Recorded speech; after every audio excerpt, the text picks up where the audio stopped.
Good morning, dear children. How are you today? Сәлеметсіздер ли, балалар? Қалдарың қалай? Здравствуйте, ребята. Как ваши дела? The theme of our lesson is Абай Құнанбайұлы.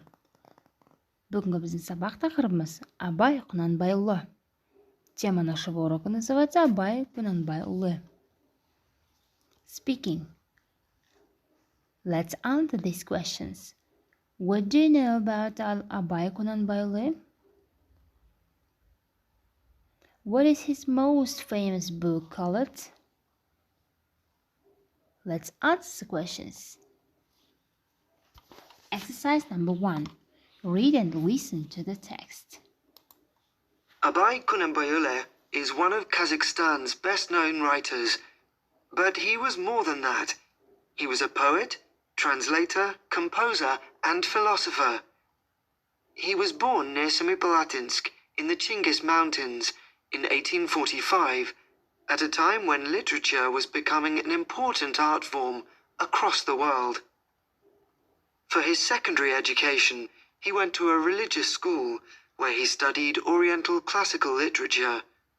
He also learned a number of languages, including Russian, Arabic, and Persian, and read Russian authors such as Tolstoy, Dostoevsky, Pushkin, and Turgenev. However, he left school when his father decided to train him to take over his role leading the local community and to become head of the family. Although he accepted this role to begin with, it didn't interest him, and when he was 28, he decided he wanted to study literature instead. Abay had a number of talents. He started writing poems when he was only 12, but at first he did not sign them in his own name. In fact, the first poem he wrote in his own name was Summer, when he was 31. Like many of his poems, it was about Kazakhstan and its people. Abay also translated a number of poems from some of the great European poets, such as Goethe, Byron, and Pushkin, the Russian poet. His translation of Eugene Onegin was one of 50 classic Russian works of literature he translated into Kazakh. Before Abay, stories were passed on by one person telling others. There were no books of Kazakh stories, but Abay changed that, and as a result, people often call him the founder of Kazakh literature.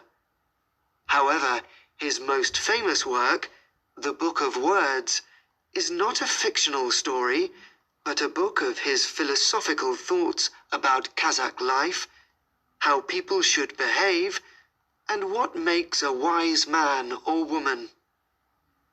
Because of this book, and because of the role he played in the lives of his people, people remember him as a spiritual leader in Kazakhstan. Exercise number 2. Read and listen to the text again. Are these sentences true or false? At the end of any sentence, you should write T or F. Exercise number 3. Look at the text and to find the other half of the compound nouns. Please begin. Homework. Exercise number 4. Match the words in exercise 4 with the definitions. Open your books and find the words and with their definitions.